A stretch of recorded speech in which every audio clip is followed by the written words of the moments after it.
주시는 참된 기쁨도 헤아릴 수 없도다. 내가 매일 십자가 앞에 더 가까이 가오니 구세주의 흘린 보배 피로써 나를 정케 하소서.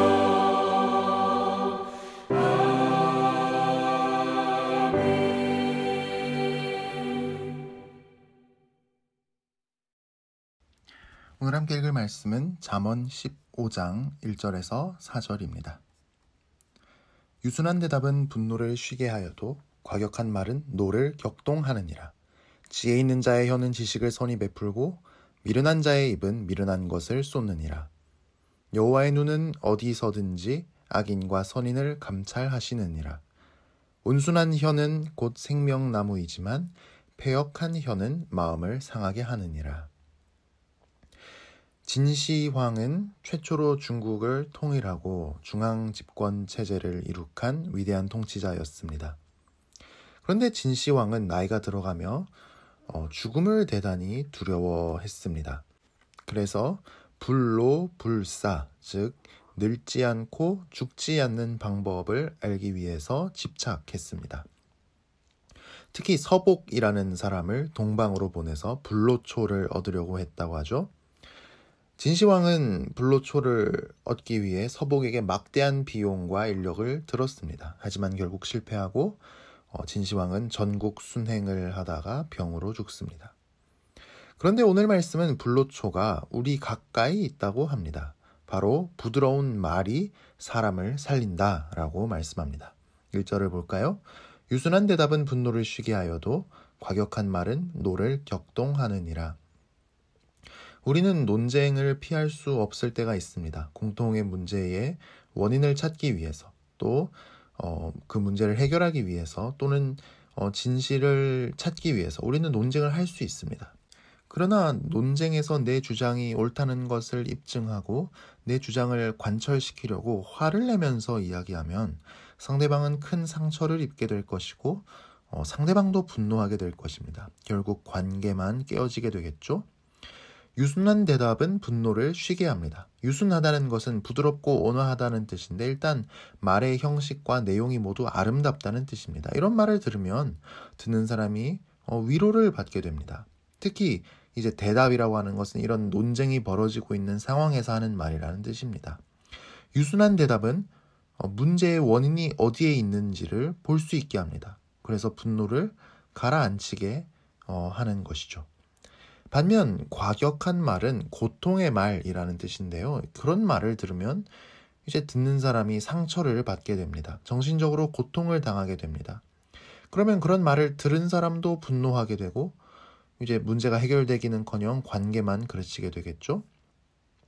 한 주석가는 이렇게 말했습니다. 말에 관한 한 부드러운 것이 강한 것이다. 즉 효과적이다. 그러나 강한 것은 약한 것이다. 즉 효과가 없다.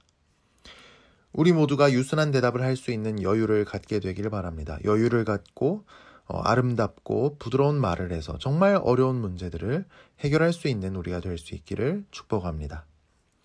한편 우리가 부드러운 말을 하는 것은 진실을 타협하면서까지 감언이설로 상대방의 분노를 가라앉히는 것이 아닙니다. 2절이 그 이야기를 합니다. 2절을 볼까요? 지혜 있는 자의 혀는 지식을 선히 베풀고 미련한 자의 입은 미련한 것을 쏟느니라. 지식은 진실되어야 합니다. 틀린 것을 말해놓고 그걸 지식이라고 할 수는 없습니다. 그런데 지혜 있는 자는 그런 지식을 선히 베풉니다. 선히 베푼다는 것은 아름답게 표현한다는 뜻입니다. 똑같은 지식을 전해도 그 지식을 아름답게 재미있게 또 감동적으로 열정적으로 전할 수 있습니다. 문제를 해결할 수 있는 진실된 지식을 아름답게 전할 수도 있다면 그건 금상첨화겠죠? 하지만 똑같은 지식을 무료하게 건조하게 전할 수도 있습니다. 그렇다면 아무리 진실된 지식이라도 사람들이 이해하고 받아들이기가 어렵겠죠. 그러니까 아름다운 언어에는 힘이 있는 것입니다. 반면 미련한 사람의 입은 미련한 것을 쏟아낸다고 합니다. 말하는 내용이 미련할 뿐만 아니라 말하는 방식도 그냥 쏟아낼 뿐입니다. 그래서 설득하는 힘이 없고 결국은 문제를 해결하는 데도 실패하게 됩니다. 우리는 이런 아름다운 언어를 어디서 배울 수 있을까요? 말을 잘하는 사람에게서 배울 수도 있겠지만 성경에서도 배울 수 있습니다. 성경은 진리이며 하나님 말씀인데 하나님은 이 성경이 참 아름답고 감동적이고 재미있는 방식으로 기록되게 하셨습니다. 그래서 성경은 설득력이 있습니다. 우리가 진리의 아름다움에 감동할 수 있기를 축복합니다. 진리의 아름다움이 우리의 언어도 아름다워지도록 변화시킬 수 있기를 축복합니다. 한편 3절은 우리가 사람을 살리는 아름답고 부드럽고 지혜로운 말을 해야 하는 이유를 설명합니다. 3절입니다. 여호와의 눈은 어디서든지 악인과 선인을 감찰하시느니라. 여기서 악인은 악한 언어 생활을 하는 사람이고 선인은 선한 언어 생활을 하는 사람입니다. 그런데 하나님은 모든 사람을 늘 지켜보시고 판단하신다고 합니다. 특히 하나님의 눈은 우리가 어떤 언어 생활로 어떤 열매를 맺는지 지켜보고 있습니다.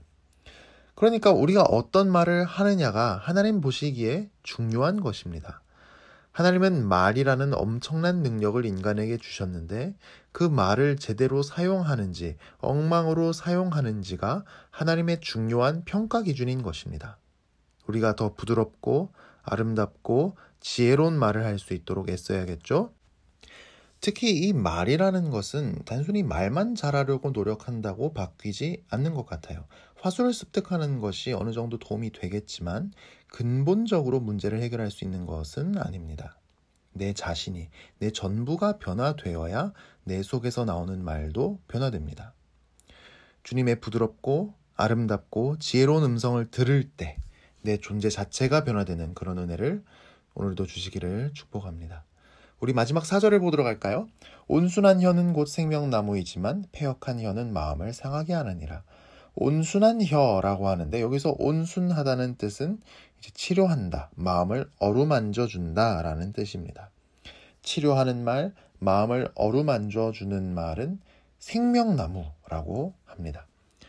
생명나무 열매를 먹으면 영원한 생명을 얻게 되고 모든 질병이 낫게 되고 상처받은 마음이 다 낫게 되잖아요.